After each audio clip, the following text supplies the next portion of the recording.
A ver, ¿qué palabras, así más o menos, unos 5 o 6, que me digáis qué palabras surgen a la hora de ver masoquismo y el verdadero sacrificio que quiere Dios? ¿Qué se os viene a la mente? ¿Con qué asociamos esto? Sufrimiento. Sufrimiento. Sufrimiento. Sufrimiento.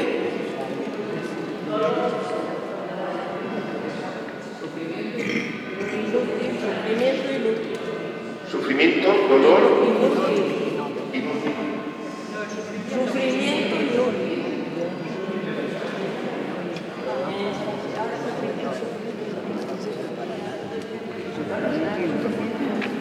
Dicen un sufrimiento innecesario.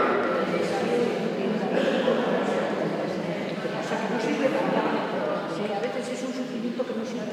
Que no sirve.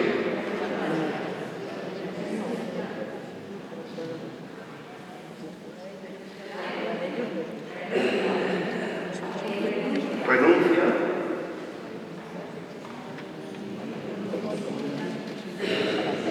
Exhibición. Y más o menos con esto, de esto es lo que vamos a hablar.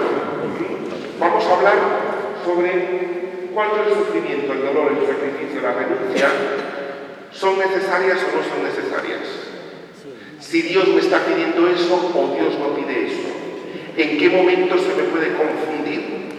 Porque muchas veces se nos confunde, obviamente. Y podemos pensar que sí es necesario, que Dios sí lo quiere, que está muy bien visto por Dios esto que estoy haciendo. Este es un tema que a nivel cristiano tiene mucho que decir. ¿Por qué? Y lo vamos a ver a lo largo del curso, de este tema. Lo vamos a ver. Ahora pensad vosotros en algún momento donde hayáis sentido que habéis hecho alguna renuncia, algún esfuerzo, algún sacrificio o sostenido algún dolor inútilmente. Simplemente esto sin hablarlo con nadie, esto es algo muy privado. Como pensar en un minutito algo, lo primero que te venga a la cabeza, porque de seguro que habrá cosas donde habrá momentos donde uno ha sostenido algo, ha hecho algo, que a lo mejor uno dice no era necesario, o fue inútil, o no supe por qué lo hice.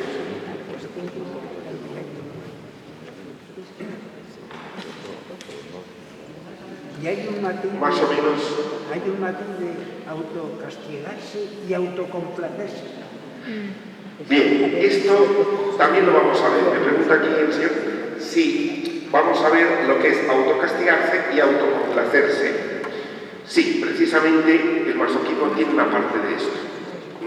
Tiene una parte de esto, que es lo que vamos a hablar un poquito aquí. ¿Sí? Bien. Simplemente este repasito así a nivel mental que habéis hecho, pues es importante. ¿Por qué? Porque luego, después, conforme lo vamos a ir viendo, pues cada uno puede ubicar más o menos en algún momento donde, por las razones de la vida, pues hemos llegado a actuar de esa manera. En la vida cristiana, os pongo aquí en la página número 2, ciertamente estamos llamados nosotros a que en la vida cristiana se humanice esta vida. Estamos llamados a humanizar esta vida, a ser cada vez más humanos. Jesús vino para que tuviéramos vida y vida en abundancia. Hablamos también de que el amor es lo principal en la religión cristiana, ¿o no? ¿Sí? Sin embargo, es curioso que cuando hablamos de la palabra religión, lo que menos se nos ocurre decir es vida en abundancia, amor, felicidad. No, ¿qué se nos ocurre? Palabras como que os lo pongo aquí, no se nos ocurre gozo, placer, entusiasmo por la vida, felicidad, agradecimiento, crecimiento. Se nos ocurre generalmente dolor, sufrimiento, pecado, renuncia, sacrificio, entrega. Son palabras que no es que estén mal, sino que el énfasis ha estado ahí. Yo Yo seguro que salís aquí a la calle a preguntar a la gente 3 palabras con que asociar la religión. Difícilmente alguien te va a decir placer por vivir. Muy raro. Muy raro, ¿por qué? Porque lamentablemente no lo hemos experimentado posiblemente así. Los énfasis, dice el Papa Benedicto XVI, solo con la cruz no se puede explicar la fe cristiana. Solo con la cruz no se puede explicar la fe cristiana. Esto quizá nos suene porque la otra frase es la que nos suena más. Un Cristo sin cruz no se puede explicar. Pero dice Benedicto XVI, y una cruz sin resurrección tampoco. Pero esta parte como que la tenemos más olvidada. La tenemos más olvidada. La vida cristiana sería absurda, por supuesto, sin la resurrección. Se ha puesto más el énfasis en los sufrimientos de Cristo que en el gozo de los que experimentaron su resurrección. Yo os pregunto, ¿cuántas predicaciones en una iglesia habéis escuchado vosotros del gozo que experimentaron los que siguieron a Jesús al sentir que estaba resucitado? En comparación con los sufrimientos que tuvieron que pasar, ¿hay comparación? En las lecturas de hoy sí, lo dice San Pablo. Sí, la lectura de hoy, pero Pablo lo habla, obviamente, pero las predicaciones que escuchamos, los énfasis que tienen, generalmente no son esos. No son del gozo de la resurrección y de que Él está vivo, sino tanto, mucho más de Él, y que son las dos cosas, las cosas importantes. Pero el problema es el desbalance. Se ha puesto énfasis también en el sufrimiento de Cristo que en el gozo de la resurrección. ¿Esto con qué tiene que ver? Pues mire, a lo largo de la historia, principalmente Cristo murió y resucitó, que no se nos olvide. Cristo murió y resucitó. También tiene que ver con la formación que tenemos, con la parte cultural. Hay sitios donde el sufrimiento se vive de otra manera. No es lo mismo cómo se vive el sufrimiento en Sevilla que cómo se vive en Navarra. No es lo mismo. No es lo mismo cómo se vive en Segovia y cómo se vive en Madrid. No es lo mismo. No es lo mismo cómo. ¿Por qué? Porque no es lo mismo cómo lo vive, lo vemos en la televisión, personas de Oriente, cómo viven el sufrimiento, y un latinoamericano. No es lo mismo. ¿Por qué? Porque el sufrimiento también se vive a nivel cultural. También hubo acontecimientos históricos que marcaron la espiritualidad. Por supuesto, la muerte de Jesús. La persecución de los primeros cristianos también marcó mucho la espiritualidad. También la experiencia religiosa a lo largo de los siglos, ya sin persecución. Es curioso que al principio a un apóstol que lo perseguían y lo azotaban, no le hace falta después irse a casa a hacer sacrificio. No le hacía falta. Se lo había encontrado y lo vivía por Cristo. El problema es que después se acaba la persecución. ¿Y qué pasa? Que entonces me voy a casa a sufrir por Cristo. Dice, ¿no estará pasando algo ahí diferente? Si la vida no me da sufrimientos por Cristo, o los sufrimientos que me dan no los hago por Cristo, pero buscarlos, yo no veo a un apóstol, ni lo dice tampoco la palabra, que iban y se sacrificaban después en su casa, después de que los habían azotado. Pues no, porque los sufrimientos los da la vida, principalmente. Y como os pongo aquí, que en algunos momentos tampoco tiene que ver con el mismo evangelio. Os pongo aquí los énfasis que hemos puesto en la predicación. Básicamente, aunque es un texto muy largo, no lo vamos a leer, esto lo leéis en casa, pero voy a entresacar algunas cosas. Lo he tomado del Evangelii Gaudium del Papa Francisco, donde nos habla de la importancia que tiene los énfasis acentos que ponemos. Se ha puesto en la Iglesia, obviamente, mucho más énfasis en la cruz, en el sufrimiento y en el dolor, que en el gozo y en la vida que da la resurrección de Jesús. Se ha puesto mucho más énfasis en una cosa que otra. Y el Papa Francisco dice que la transmisión de la fe no puede ser desarticulada, que hay una multitud doctrinal, pero que se debe imponer desde lo central. Y pone un ejemplo, creo que lo pongo por aquí en negrita. Dice, si un párroco a lo largo de un año litúrgico habla 10 veces sobre la templanza y solo 2 o 3 veces sobre la caridad o la justicia, se produce una desproporción. ¿O no? Si usted en casa, cuando le hablas a tus nietos o a tus hijos, o cuando te lo dices a ti mismo, ¿qué frase nos decimos nosotros también? Respecto incluso del sufrimiento. Ay, hay que aguantar el dolor. Ay, hay que vivir con esto. Ay, qué duro esta vida. Bueno, ya no se diga lo del Valle de Lágrimas, que ya es importante. Y no te está diciendo, te dices todas esas frases, y no te dices, Jesús vive, Jesús está conmigo. Jesús va a allanar los caminos. Es curioso que las frases que tenemos más metidas son los acentos que por A o por B se nos han integrado o nos han transmitido. Y dice el Papa Francisco en este texto que una verdadera evangelización no se obsesiona por dar una evangelización desarticulada. Se concentra en lo esencial. Todo proviene de la misma fuente, todos los temas, lo que es la cruz, lo que es el sacrificio, lo que es la entrega, lo que es el amor, todos los temas, dice el Papa Francisco al final de todo esto, en todo este texto, dice, confluyen en la compasión y la misericordia. Es la principal característica de Dios, la misericordia. Todo redunda alrededor de la misericordia. Y yo os pregunto, ¿cuántas veces nos habéis escuchado a nosotros predicar sobre la misericordia y la compasión? Por ahí dicen, un poquito. O aunque predicamos sobre la compasión y la misericordia, ¿cuántas veces nos habéis visto compasivos y misericordiosos? Bueno, esto mejor no preguntar. Tampoco para que me respondáis.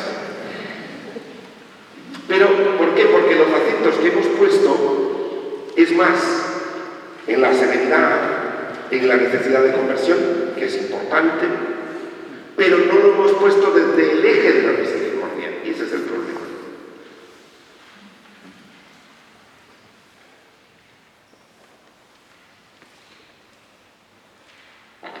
La misericordia está en el centro. Todos los demás temas, la cruz, el sacrificio, la entrega, la solidaridad, todo redunda en torno a la misericordia y la compasión. Todo. No es... ¿Cuál es el problema? Esto que estamos viendo en el curso tercero, que ya vosotros lo habéis seguido, pero lo refrescamos un poco. La idea de Dios, principalmente, y en las oraciones, o en la manera de ver nosotros, hablamos del Dios todopoder, del Dios omnipotente, del Dios omnisciente, del Dios omnipresente. El Papa Francisco dice que él a ese Dios no le reza porque no lo siente. Él le reza al Padre. Que Dios es omnipotente, sí, que es omnisciente también, que es omnipresente también, pero todo eso es alrededor de lo principal que es la compasión y la misericordia. ¿Sí? Entonces, toda esta página folio número 2 y el folio número 3, lo que hablan precisamente es de la jerarquía de las virtudes. No todas las virtudes son iguales. Y lo dice Santo Tomás de Aquino. La virtud principal para vivirla nosotros es la misericordia y la compasión. Cualquier otro acento tiene que ir dirigido a esto. Por tanto, cuando uno hace sacrificios, cuando uno hace una entrega generosa, cuando uno hace un esfuerzo, vamos a tener siempre en cuenta si tengo misericordia conmigo o con los demás. Si soy compasivo conmigo o con los demás. ¿Qué es ser compasivo? Esto lo vamos a ver en la compasión, que es uno de los temas del último que vamos a ver en este año. Así, muy prácticamente, ponerse en los zapatos del otro. Dicho muy cortamente, pero muy profundamente, es ponerse en los zapatos del otro. Qué difícil me es ponerme en los zapatos del otro. Y entonces, si no me pongo en los zapatos del otro, dejo de ser misericordioso y cualquiera de estas cosas que están alrededor toma el centro en mí, como idea de Dios. Y entonces puede ser el sacrificio, puede ser el dolor, puede ser la exigencia de la conversión, puede ser cualquier cosa, y entonces se trastoca todo. No sé si me explico con esto. ¿Sí? Entonces los acentos que hemos puesto a nivel religioso han sido más sacrificarse, machacarse. Vamos a ver qué significa la palabra sacrificio y lo vamos a recordar. ¿Qué nos pide el Papa Francisco? Página número 4.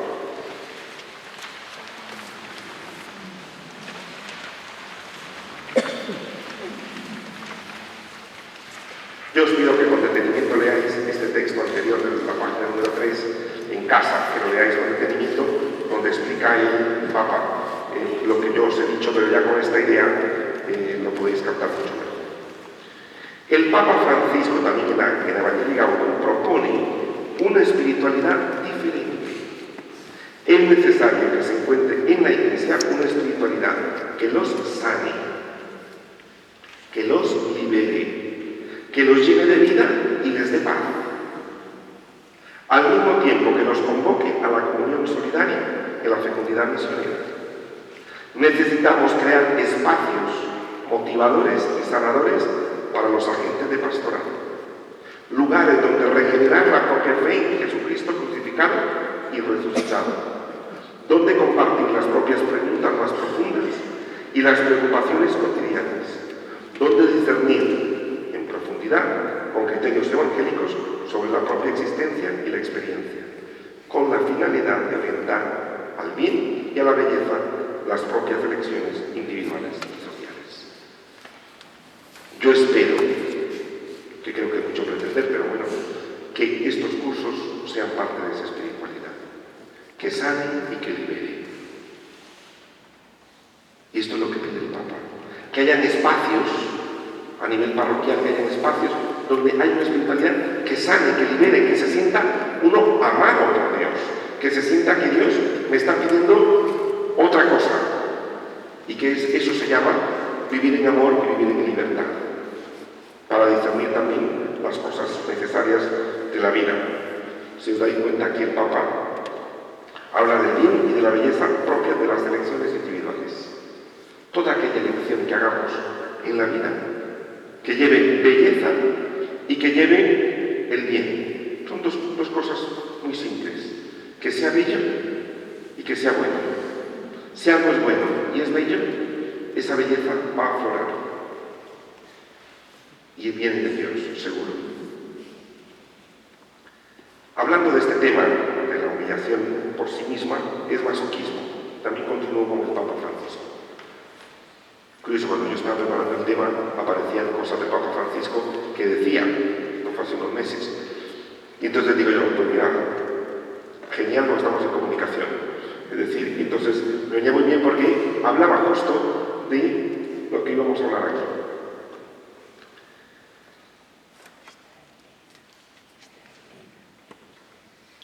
Si el sufrimiento y la entrega generosa tienen un papel importante en la vida del cristiano, es necesario que toda práctica o conducta que conlleve sufrimiento esté asociado verdaderamente al amor. Que es cierto que como cristianos estamos llamados a ser generosos, o no os lo dicen en vuestra casa. cristiana y tan egoísta. ¿Os suena de algo? Viene de la iglesia y de generosidad no sabe nada. Para empezar, son unas manipulaciones increíbles. Alguna verdad nos dirán, obviamente, y tampoco hay que pasarla por alto, pero esa manera de hacerlo es una manipulación seguro.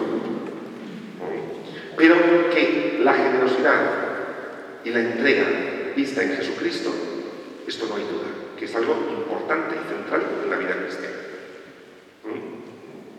Eso es algo importante, eso no se puede dudar. Sin embargo, como os pongo aquí, que esté asociado al verdadero amor. ¿Por qué? Como dice San Pablo, ya puedo yo repartir todo lo que poseo a los pobres o entregar mi cuerpo a las llamas. Si no tengo amor, de nada me sirve. Ya yo puedo ser muy generoso, hacer muchas cosas, privarme de cosas, que si no tengo amor, de nada me sirve. ¿Cuántas privaciones hemos hecho nosotros sin amor?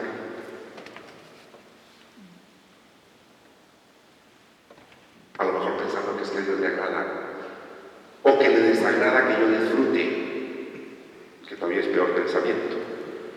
Entonces, no, qué susto, sentí placer, uy, qué miedo. Sentí gustillo,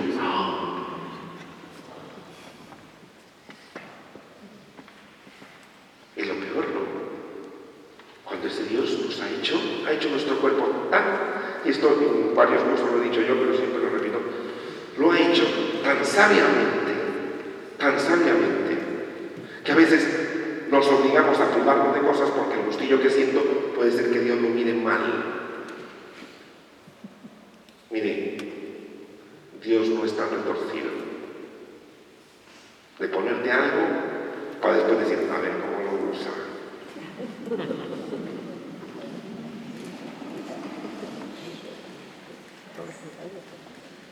No es tan retorcido, los retorcidos somos nosotros. Dios ha hecho el cuerpo humano,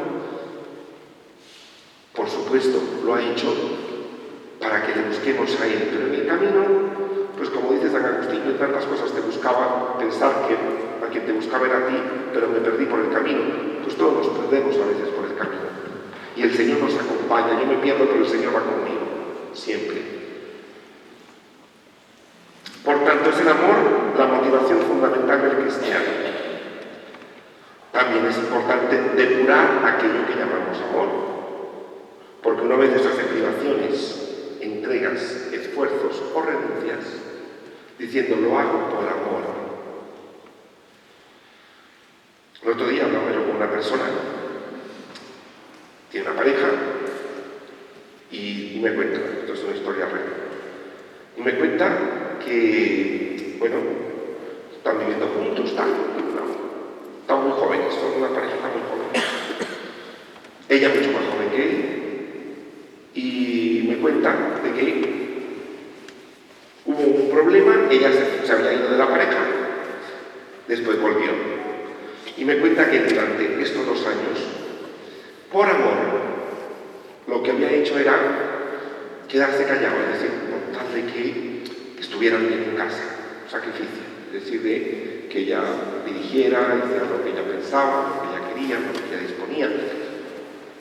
Aquello se fue llevando un momento, que cuando yo hablé con él después de 2 años, me dice, es que yo ya no aguanto. Es que ha sido muchísimo amor el que le he dado. Y yo hablando con él, le preguntaba, ¿tú lo hiciste por amor o por un amor revuelto con él? Pago este precio para que no te vuelvas a ir. Y me dice, eso fue. Entonces uno se puede someter, le pone el letrero amor, pero se puede someter pensando que es amor. El amor está revuelto con muchas cosas. Yo no digo que ahí no haya habido amor, obviamente lo haría por amor, pero también hay lo que estaba, evito de que el otro se me vaya, y entonces yo me pongo por debajo. Haz lo que quieras. O sea, la otra persona, vamos, tarda 2 segundos subirse al caballo. Esto, cuando nos dan esa oportunidad, uno dice, fenomenal. Y estas cosas pasan, ¿por qué? Porque el amor, uno a veces dice, lo hago por amor a mis hijos, lo hago por amor a mi marido, lo hago por amor a mi esposa, lo hago por amor a Dios. Sí, pero ese amor puede estar revuelto, que es lo que vamos a desentrañar en estas charlas. Bien.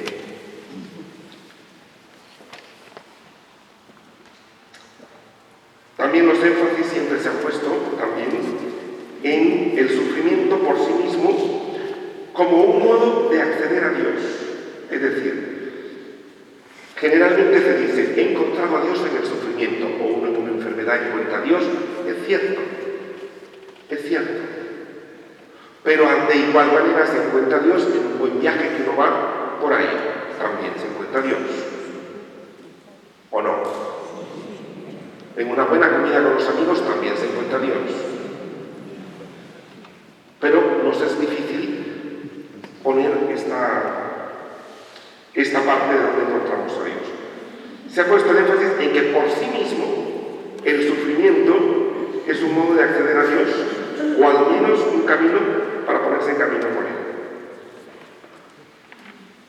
Cuando el sufrimiento y el sacrificio y la entrega se desligan de la motivación verdadera, queda un puro masoquismo. Esto no lo dijo el Papa Francisco. La humillación por sí misma es masoquismo, mientras la sufrida y soportada en el nombre del Evangelio te hace parecido a Jesús.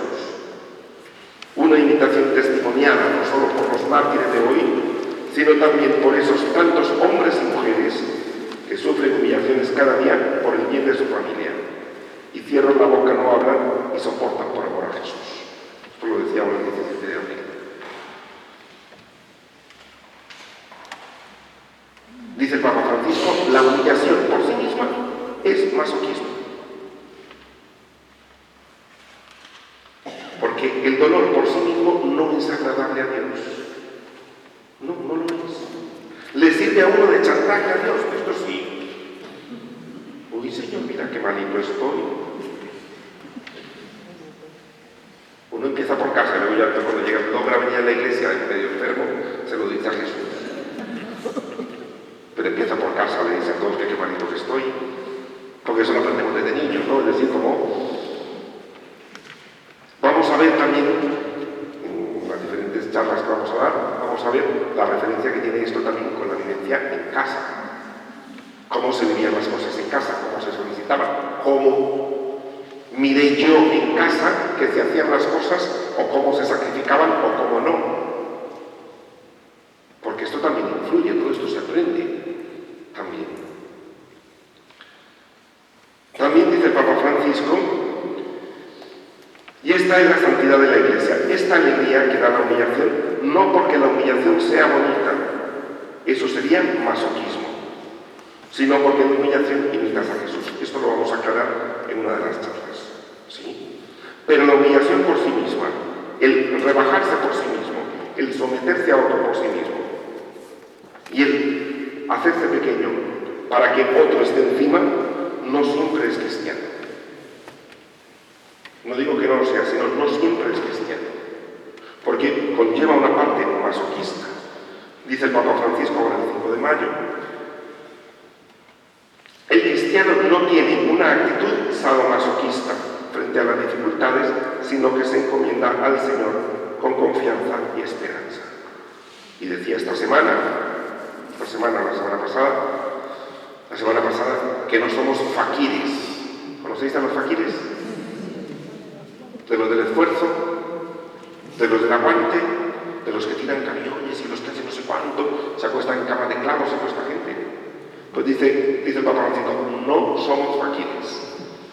La próxima vez voy a traer yo el texto donde lo habla.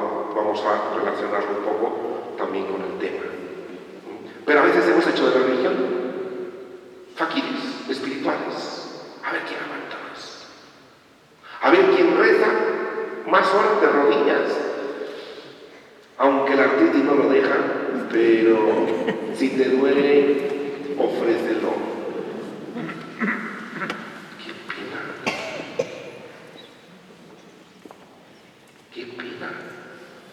Y encima le decimos al que al lado, tú no te arrodillas, muy mal.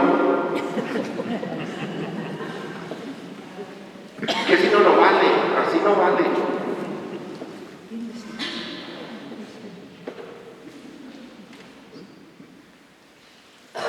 Creo que os suenan todas estas cosas de haber estado en alguna iglesia por ahí, en algún sitio o en alguna reunión donde te dicen así no vale. Si no cuesta, no vale. Ya la vida te pondrá en el camino las cosas que verdaderamente cuestan. Creo que es más fácil a veces pasar un vía crucis de rodillas que estar media hora con un enfermo escuchándole que se queja.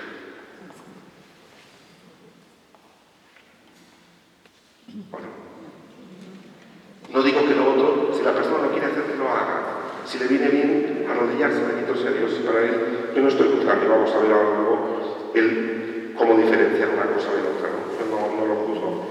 Pero tampoco pensar que esa manera es la única agradable a Dios, que no lo es.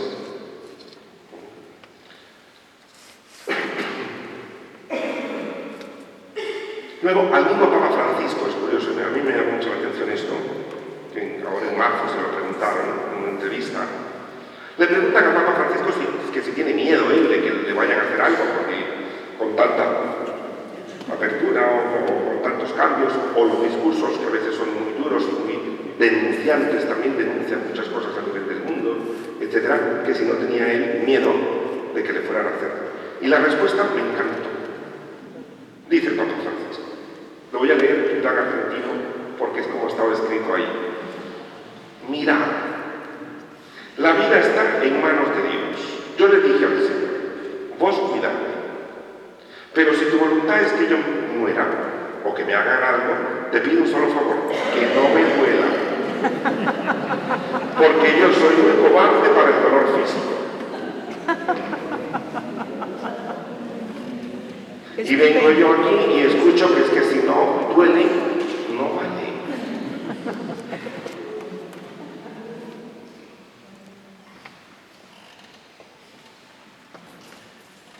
Es decir, si no sangra.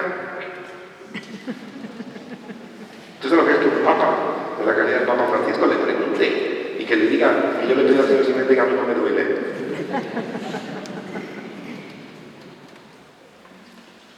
Yo creo que esto nos deja a nosotros patidifusos.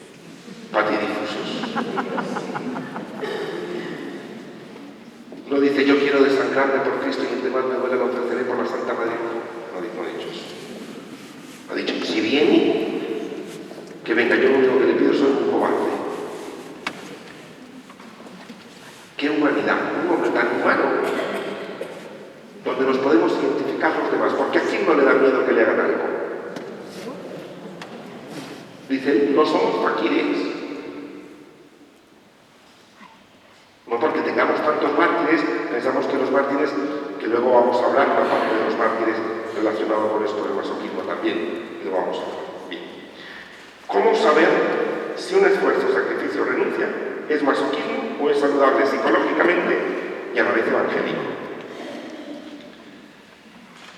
En el desarrollo de este tema iremos viendo qué es el masoquismo, cuáles son los distintos tipos de masoquismo, y veremos cómo no toda conducta de entrega, sacrificio, esfuerzo o renuncia puede clasificarse como masoquismo.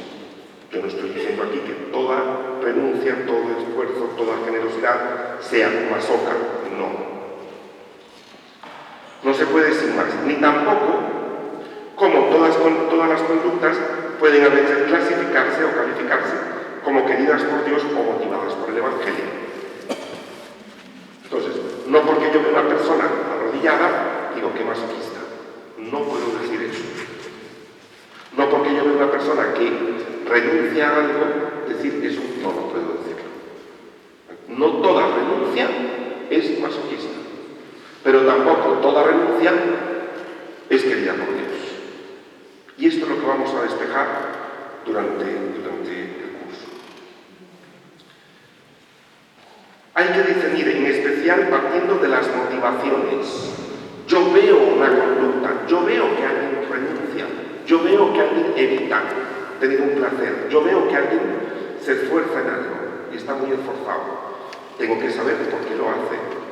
¿Cuál es la motivación? Real, no la que yo me digo, no esta del amor solo, sino ¿qué puedo estar evitando cuando hago esto? Una de las cosas que repetiré es nunca juzgar una conducta externa como masoquismo sin saber realmente las motivaciones, ya que a veces se pueden hacer renuncias o sacrificios. Para unos serán masoquistas y para otros no lo serán. Bueno, como decía, el problema es que en la jerga popular se utiliza mucho esta palabra. Es un masoca, yo soy un masoca, soy un masoquista, nadie me tiene de masoca, a él me gusta que se aprovechen, todos se aprovechan de mí. ¿Qué motivaciones? ¿Cómo funcionan por dentro? Ciertamente, a muchas personas cuando se habla de masoquismo, lo que le viene al principio es el masoquismo sexual. Es decir, la parte que es, digamos, la más popularizada a lo largo de muchas épocas, ha sido más popularizada, que es el masoquismo sexual. Pero más allá de eso, hay una variedad de masoquismos. Son las motivaciones.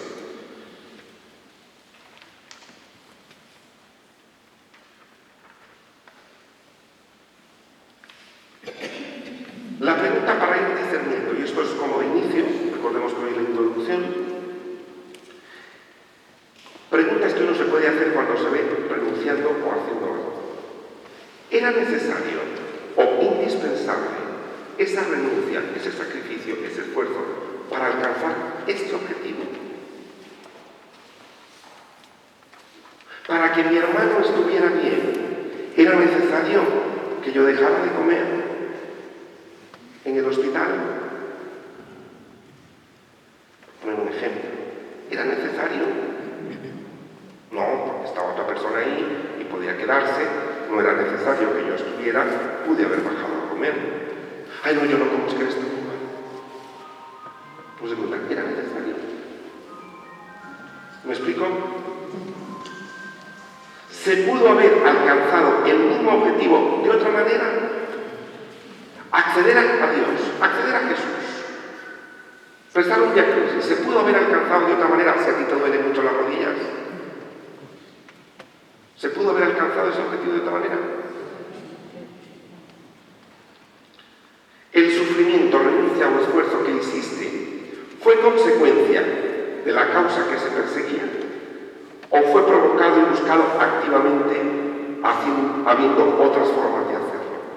Y esto va a ser una de las cosas, es la búsqueda activa del sufrimiento. Y esto Hugo Bleichmann lo desarrolla muy bien, que yo voy a seguirlo de una manera. ¿Fue consecuencia o fue provocado por mí mismo? ¿Se me ocurrió a mí que yo iba a quedar muy bien con la hija mayor, diciéndole que no voy al cine para cuidarle a los nietos? No me lo había pedido, pero yo la llamo y le digo que de ahora en adelante todos los jueves o todos los miércoles o los fines de semana que ella quiere. Me dice, es necesario, es que yo quiero que mi hija vea que yo la quiero mucho. Es necesario para que tu hija vea que la quieres mucho hacer todo eso.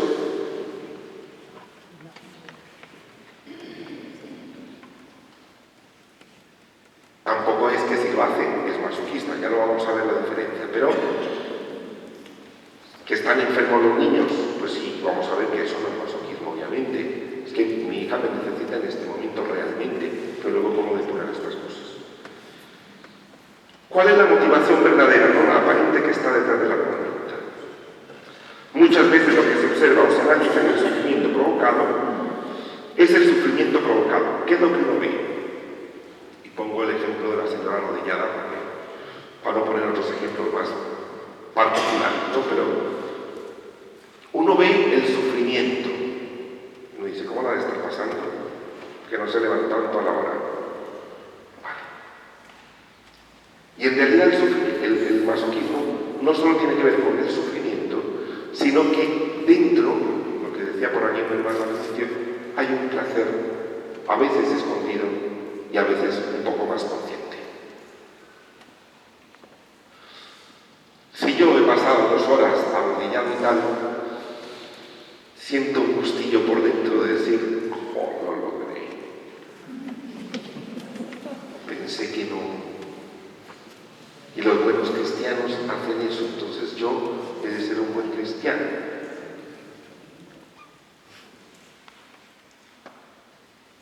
Estas cosas son lo que vamos a ir viendo. Hoy es solo la introducción, pero bueno. Entonces, el placer a veces poco visible, a veces consciente, a veces pues no nos damos cuenta. Entonces está la búsqueda activa del sufrimiento, la conducta en sí que emitimos, la motivación que la sostiene y el placer que está debajo. Más o menos esto sería como una pequeña estructura. Cuando, por ejemplos de no masoquismo, para que nos quedemos tranquilos, porque si no pensamos que todo lo que hacemos es masoquismo, pues no.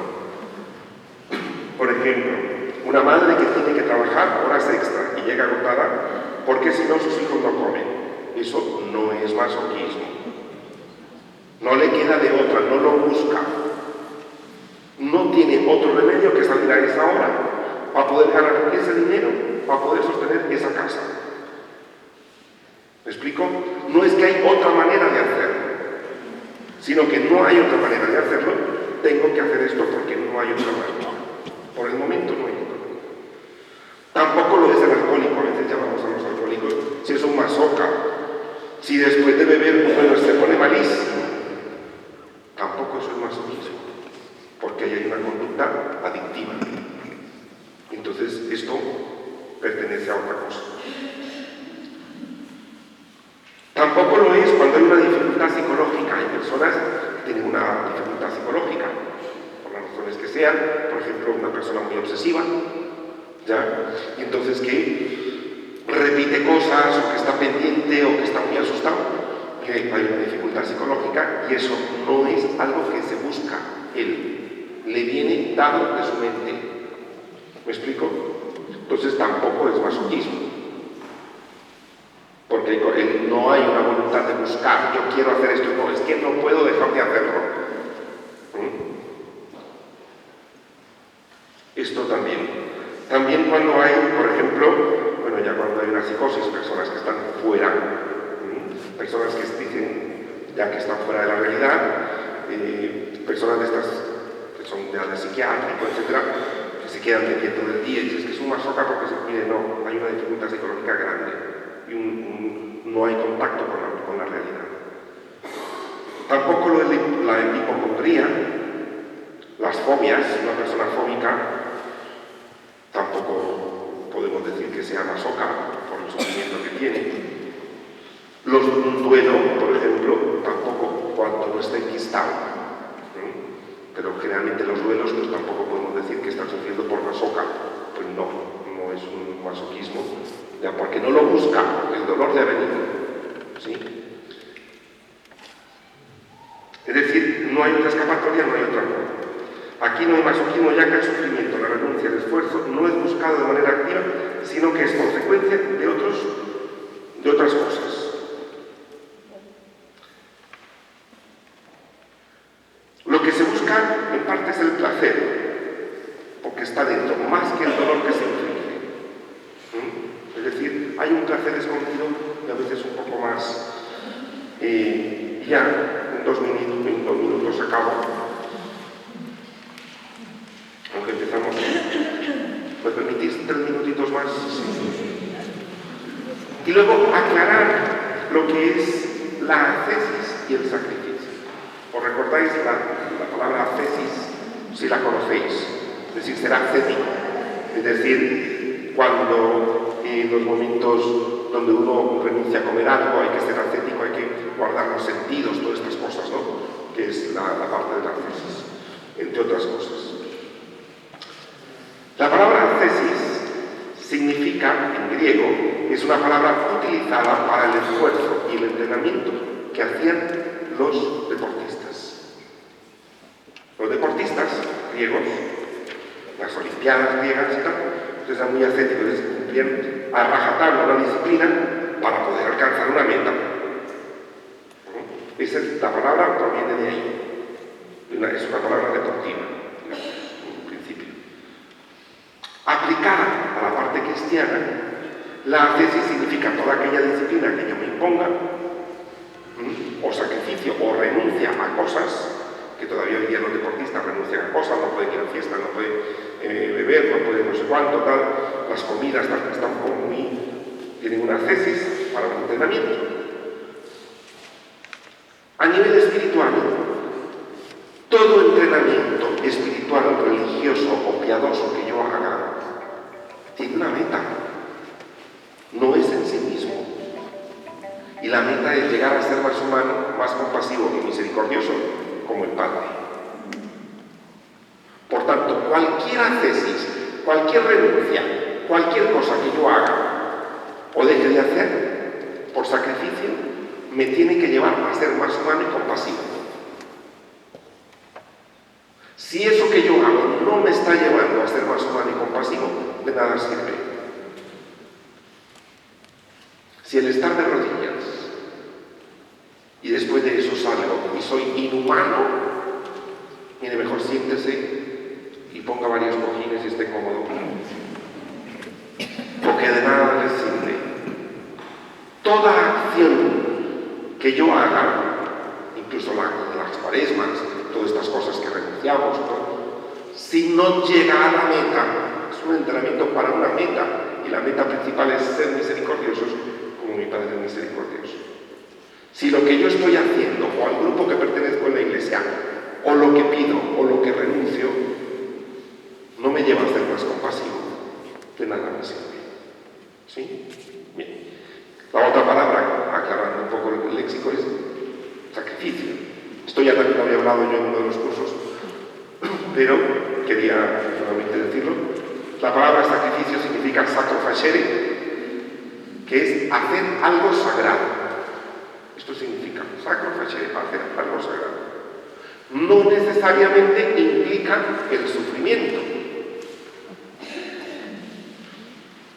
Vienen invitados a casa.